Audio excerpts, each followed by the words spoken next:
Hey there, this is James. Welcome to Game Stories, where we write games that tell stories. And this video is just basically a channel update. I haven't posted anything in several months, and there's probably going to be some changes to the kind of stuff that I'm posting, so I just wanted to fill people in on that.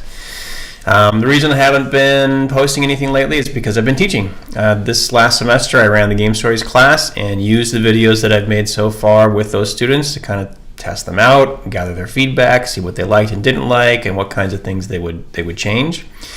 So I got some really good feedback from them and some really good insights from them about what I should be doing with the videos or how to use them more effectively in the classroom. We actually didn't use them in the classroom. The way I set it up was I assigned the videos for homework, so do my lecture for homework and then come back into class and we'll make stuff together. So they call that a flipped classroom, which worked pretty well, I think, although some of the best or the most important feedback I got was students were kind of wanting key information at different points and were kind of fast forwarding through certain parts of the videos that seemed maybe unnecessary to them or the kind of thing that they could do on their own. So they were looking for to front load the semester with some how-to stuff, like give us the basics for how to do the thing, and then in separate videos later on you can give us examples or more elaborate style tips or more advanced stuff. But the way I had it structured with, the video would be like, here's a principle, here's how to code it, here's some examples of it, and here's some basic insights about how to use it, felt like a bit much to them all at once when they don't even know how to do the thing yet. So I'm probably going to break those pieces up of the videos.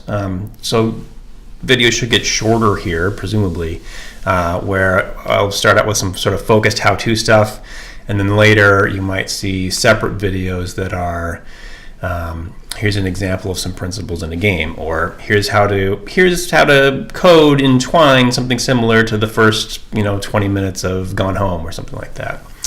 But that would be a separate chunk of video. And I think I'll do that, and I think I'll probably stop labeling these like they have episode numbers, so that I can reuse these videos in different orders depending on what I decide to teach in a given semester.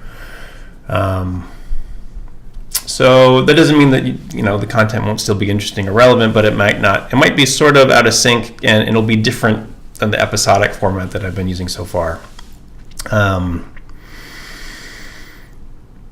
There's also a bunch of stuff that hasn't been covered at all in this series so far, and a big chunk of stuff that hasn't been covered very well. I haven't done much in depth about game books. I haven't done much in depth at all, or even touched on very much about board games, simulations and trainings, or LARPs.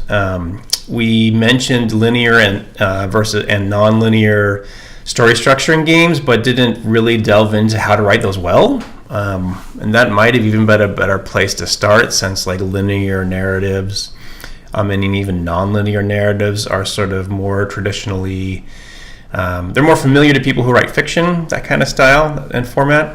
It's just sort of like write a short story and put some game in the middle, so that might have been a more accessible starting point for creative writers, say.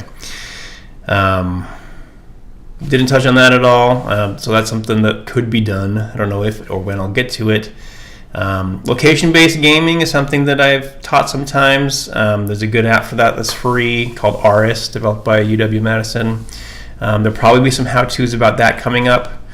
I just got a copy of RPG Maker MV, which is a fun little thing to play around with. I've hesitated to do any tutorials on it since there's a bunch of really good ones out there already.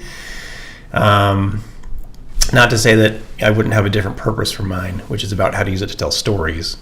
But B, it's expensive, and I don't want to run a class where my students have to buy a bunch of software in order to participate. But I might do some stuff on that. I'm not sure. The biggest thing that I feel like needs more attention is the role-playing game unit. I knew that the videos that I made this semester weren't going to be sufficient to teach what needed to be taught, and I sort of watched that happen and took a bunch of notes for myself about how I would teach that differently. And I think I have in mind now a series of videos that, start at, you don't know what a tabletop role-playing game is, I'm going to tell you, and works forward into all the different kinds of mechanics people have developed to sit around a table and tell stories together. So probably that's the series, after some basic how-tos for Twine and Aris, and for those two, I think, my guess is that I'm going to start focusing on tabletop role-playing games and teach my way through that from the basic up. Once that is kind of finished, maybe going back to Twine. I'm thinking that next year I'll have 2 separate semesters where I'm teaching just tabletop role-playing games, and then in the following semester just Twine, to be able to focus more in depth on those platforms and the kind of storytelling they offer. So you may see some lighter stuff, some more basic stuff, but also a series of shorter videos that goes into greater depth in one of the platforms.